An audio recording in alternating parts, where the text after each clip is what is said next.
We're talking about joining Guiding Light. What do you think that Mickey saw in you? I'm telling you, I don't know what she saw. I'm still amazed by it every day. But I'm here now still saying, I don't know why I have this job. How lucky am I? I don't know. My bet, if I could get him to admit it, is that Chris still had something to do with it. Is that because I can't imagine anything else. You'd have to ask Mickey. But I wasn't around her that much as a director. You're not necessarily around, so I don't know. So, as a line producer, what did you do those first few weeks when you first got on? What did you find out? What did you find out that the job was? When I first got here, it really. So this was my very first day. I walked in, and Paul Rausch, who was executive producing then, wasn't there. He wasn't in the building, and he was there when I very first walked in, and he said, "You're going to be in the booth today." And I said, "I am?" He said, "Yeah, you're in the booth today," which means you're the person watching over the director, watching over the production, making sure everything goes right, and you give notes. But I hadn't met anyone yet. I didn't know anyone. And then he left. And then I had to ask somebody where the studio was. And I asked where the studio was, and I found it, and I went upstairs and I started giving notes. I mean, I'd been the director. I'd gotten notes from people, so I knew what they did when they sat back there. So I just did what I'd seen other people doing when they sat back there. And that was my first day. I was in the booth by myself. Did you know enough about the show to feel confident in at least giving the notes that you gave? I'd had a couple weeks to watch it and read, so absolutely. But and people are, soap operas go through lots of people. People come and go, so they're very used to. Everyone's very, very good about understanding that there is this chain of command, and people may have been there longer than you, but they're willing to answer your questions at the same time as they, do what you tell them, because you may get to make that one decision over the top of them, and so people were very good about filling me in. Well, why is she married to him if she was married to him? People were really good about that. Talk about, say, a typical week in the life of the production at that point when you were a line producer. It's not that different than it is now. We do a lot more segging now, but aside from that, it wasn't that different. You came in and you were in the booth one day, and then you read or did your other work as a producer the other days. The show was producing 5 days a week, and started taping at I think 9:30 then, and they had 2 studios, so they had an AM and a PM session, and they got done by about 8 or 9 o'clock at night. How hands-on was Paul Rausch? He was pretty hands-on. And I mean, this is a man who's been doing this for a long, long time, a vast amount of knowledge and skill, and so there's a lot to be. I had learned so much from him, and he is this wonderful, very loud cigar-smoking teddy bear who likes to put off the idea that he's not really a teddy bear, but he's really this good, kind man underneath the big puff of cigar smoke. In 2004, you were named executive producer of The Guiding Light. How did that come about for you? Well, I went back to As the World Turns after I was line producing for about 6 months. Paul left, and I decided when he left that I would go back to directing. I had directed a little bit while I was line producing, but I really missed directing, and so I went back to directing. And then after I'd been directing, I guess for about a year, I got a call from Mickey, who asked if I could come to her office. And I said, when? And she said, well, what are you doing this afternoon? And I said, I'm getting my hair colored. and she said, well, when? I said, about 4 o'clock. It was 2:30. She said, could you come right now then? And I said, sure. I'll come. I thought I must be in really big trouble. I thought I must have done something terrible. I was going to be fired or something, because you just don't get called to Mickey's office spur of the moment, middle of the day. So I came to her office and I walked in and sat down, and that was what she said to me. She said, how would you like to executive produce Guiding Light? And we had not talked about it at all. That was the first time she'd ever said it. And I said, well, I guess I would really like it. I don't know. I had never thought about it. And she said, and I said, when would I start? And she said Monday. It was Thursday. And I said, well, I haven't watched it for a year. I haven't read anything for a year. I'm really like I really would not be very prepared to start on Monday. But she said, that's what we would like. If you're interested, that's what we would like. So I got on the phone with Barbara Bloom, who I had not met. Barbara Bloom did I guess an interview. I mean, we talked over the phone about what we both thought about soap operas, and Who is she? She's the vice president of daytime programming at CBS, and we talked about what we both thought about soap operas, and then she said, if you're going to take this job, just know that I understand you have kids and I have kids too, and I recognize that that's a little bit difficult, and you can't be afraid to speak up. If the job gets overwhelming and you need more time with your kids, you need to be willing to say that. That was a really nice piece of advice that she gave me. And so I left the office because they told me they needed to know in the next few hours. I mean, I hadn't talked to my husband about it. I hadn't talked to anybody. I left the office and called my husband, and then called Chris Goutman and told him he was kind of a bastard for not mentioning it to me ahead of time, because I think he probably knew before I did. And then I went and got my hair colored, because if you're going to take the job, you want to look good. That's important. And then I thought about it that night.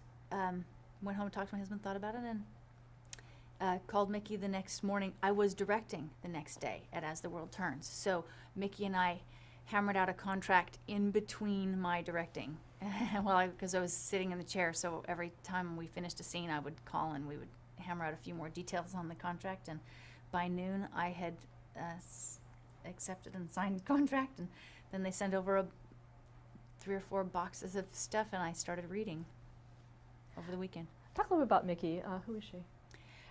Well, she's one of the Mickey Dwyer Dobbin. She's one of the queens of daytime.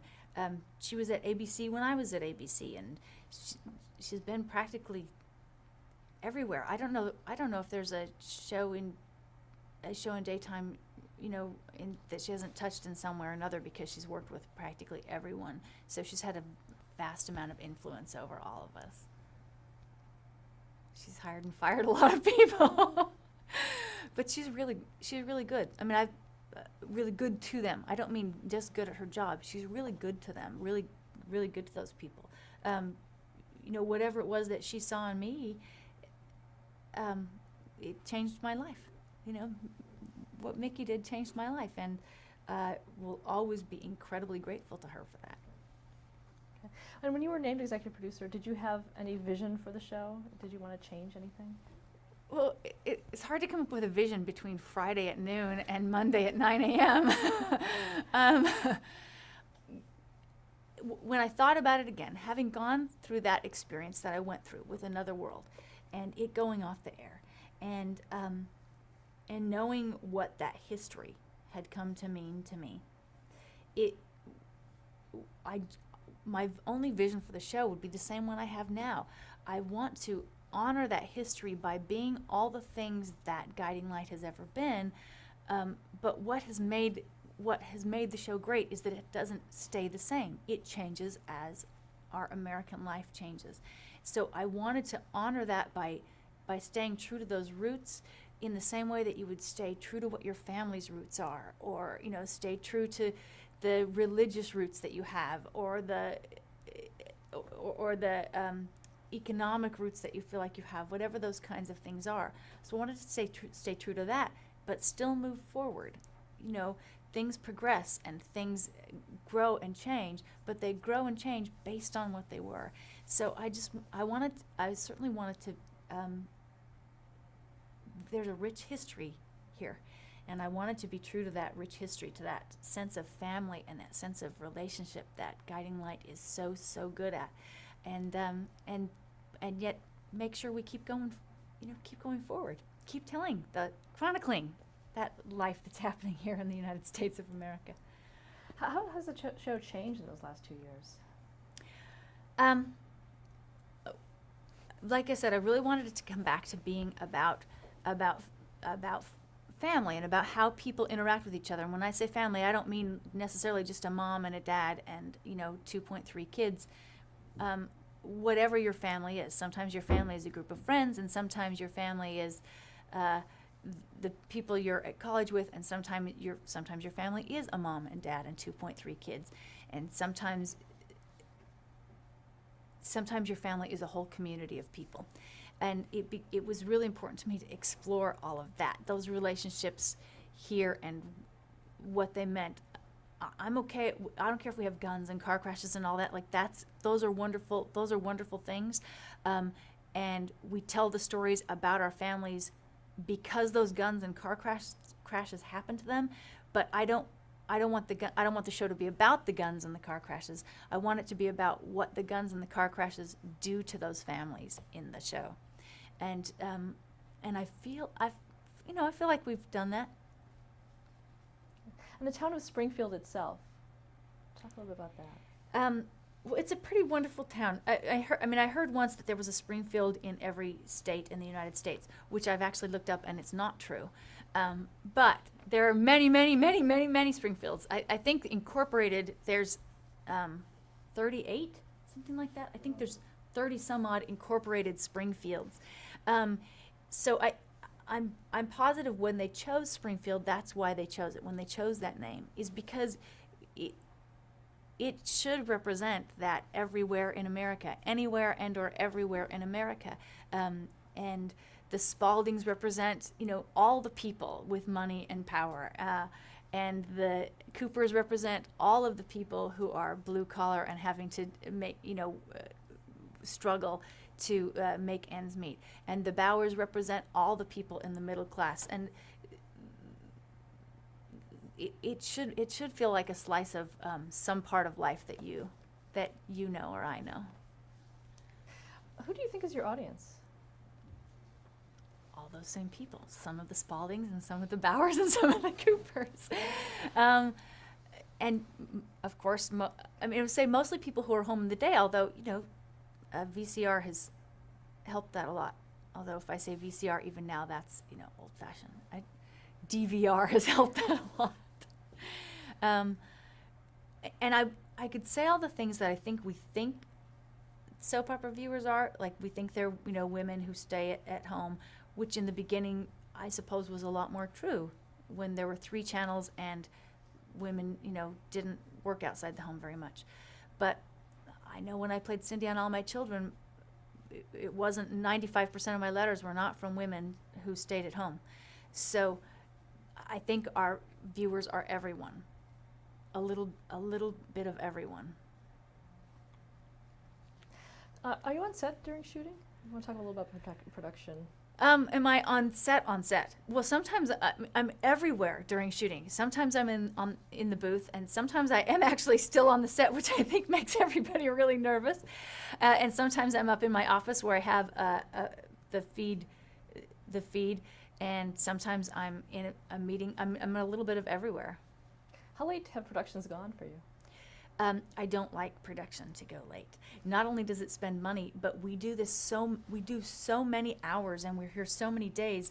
I want people I want people to be home having the relationships we just told stories about all day long. I want them to be home with their families in the evening. So I get a little cranky, I have to admit, if we go I don't mean cranky personally. I mean cranky with my people if we don't get done by 6:30. By 6:30, I expect us on a normal day, on a normal production day, to be able to start taping at 9 o'clock and be out of here by 6 o'clock. We should be able to put in a normal day so that people can go home. They need to have I want them to have their lives. Have there been certain storylines that have necessitated longer days or have been very difficult to produce? I wouldn't say whole storylines, but certainly you have days. If you have a big party day, you know how big parties in real life get rowdy. Well, big parties on soap operas get rowdy too, because when you bring that many actors into one place, it's hard to keep them corralled for a long period of time. So it tends to take more time to tape that. Or if you do tape car crashes or big murder mysteries, anything that you tape that takes you outside of your normal production realm. I mean, soap operas are produced in a very specific way that allows us to put things out in a factory. It's maybe a very creative factory, but it's still a factory, and we know that we know the things that help us do things quickly, because we have to do 260 episodes, and that's a lot of episodes to do in a year. So we know how to do the things that make it happen fast. And when we break out of that pattern which we have established for ourselves, we know we're adding time to our day. So anytime that we do something big or wild, we're about to do an episode where Harley becomes a superhero, and our out time is 8 o'clock. So we have special effects all day. I know we're going to be here till 8 o'clock. What about the budgets for the show? How are those done? Our budget's done. Let's see. CBS, I'm just say it simply. CBS licenses the show from us, which means we produce it, and they buy that already produced show from us, and then they put it on the air. However successful our show is, which is determined by the Nielsen ratings, however many people watch our show, that determines how much ad money they can get, how much they can sell the advertising time in the show for. If they sell the advertising time for, if they are able to sell it for a lot, then we can charge them more for licensing the show. It's really sort of a great big circle, which means ultimately the more products you buy, the more money I get to make. That's when it comes right down to it. That's what it is. The more money I have for the show. So the budget can actually fluctuate from year to year. It can. How does that affect what you do and your cast and crew? Well, the same way it would in any corporation.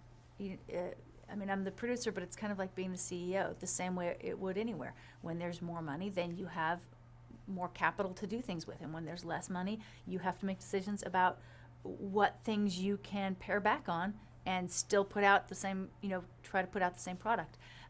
So it's really no different than any, than when GE doesn't have as much money. Are there standing sets for the show? We don't have. It's a very small studio where we are now, and it was at EUE where we were before we were here at CVS. So we don't have any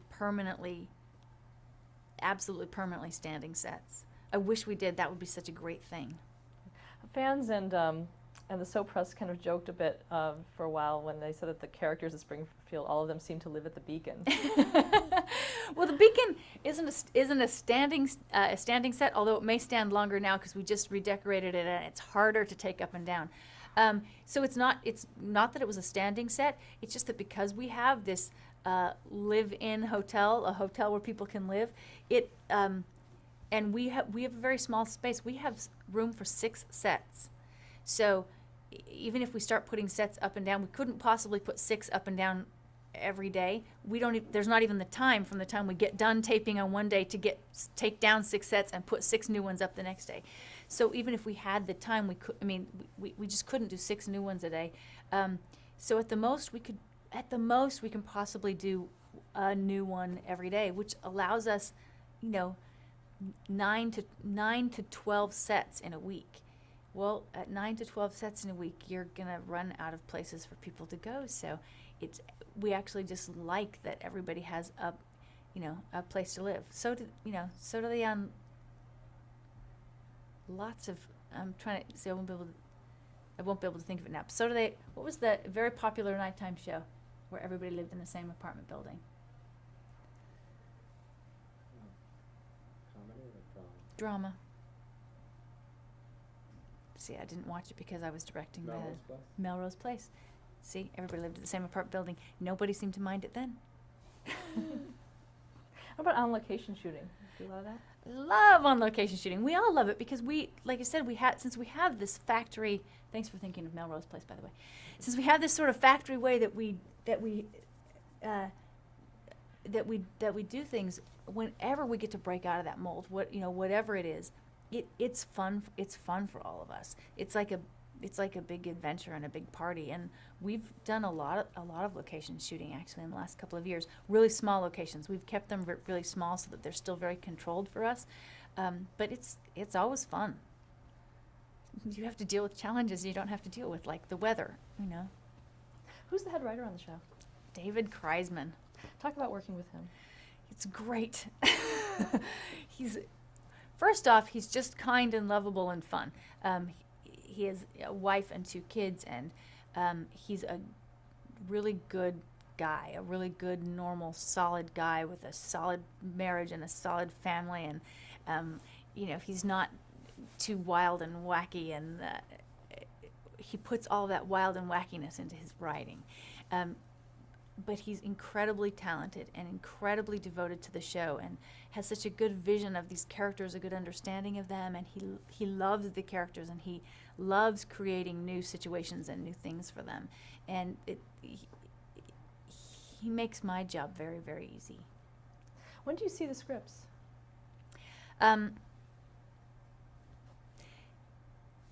Dave and I talk about long-term stories. Boy, if I say all that, Dave and I talk about long-term story.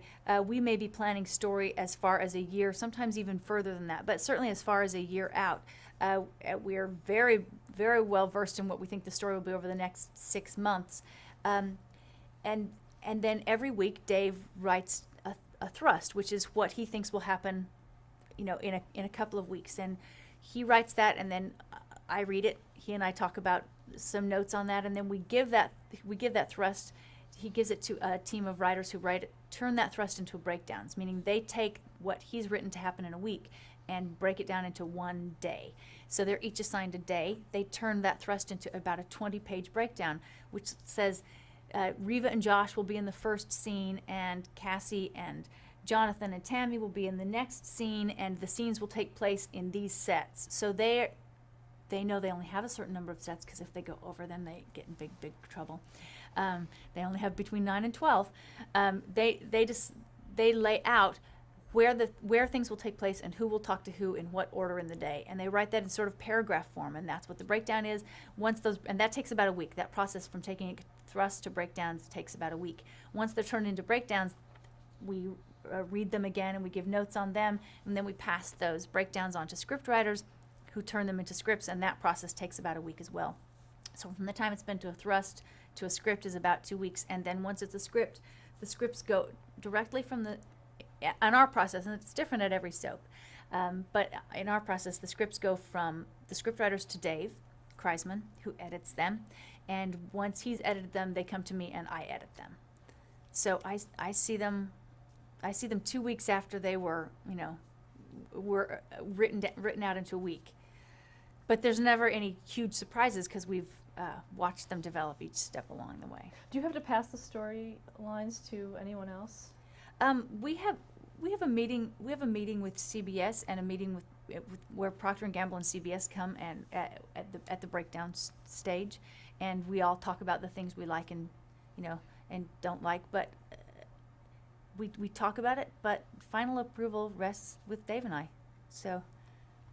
But there's a lot of talented people helping us and advising us, and that's a wonderful thing to know.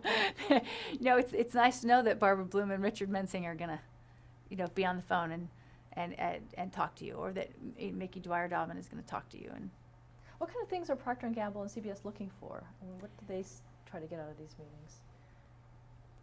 No, nothing that different than what I want to get out. I want to make sure. We all want to make sure the stories are clear. The stories we've talked about, the stories we've planned on going forward, are those stories clear in the week? When we're having a weekly meeting, it's not about like, oh, you can't tell a story about Jonathan and Tammy being cousins, because it's already there. It's on paper. They're already cousins who have fallen in love.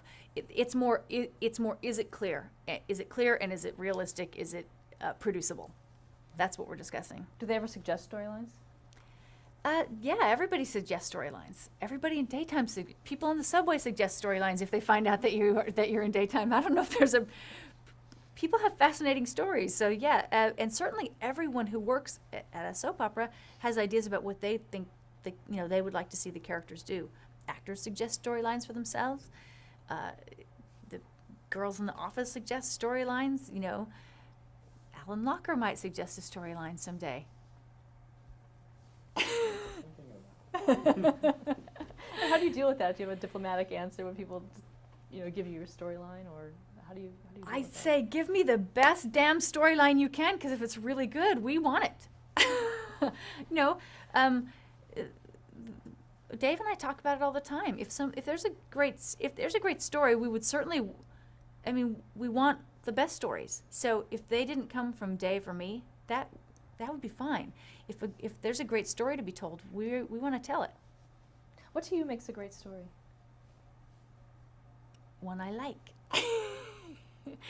No, I want it to be true to who the characters are, but I want to see them grow and change during it. Sometimes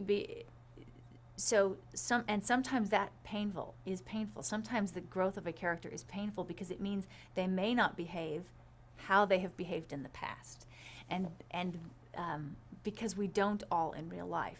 Certainly I don't behave exactly now like I did 5 years ago because I've become an executive producer. So that has changed, it's changed my pattern of behavior in my life. I don't behave now how I did 14 years ago before I had kids because it changed who I was. It made me different about things. So I want to see the characters be true to who they are and yet grow in some way from whatever the experiences are they're having. Do you have an example of that or a favorite storyline where that applies?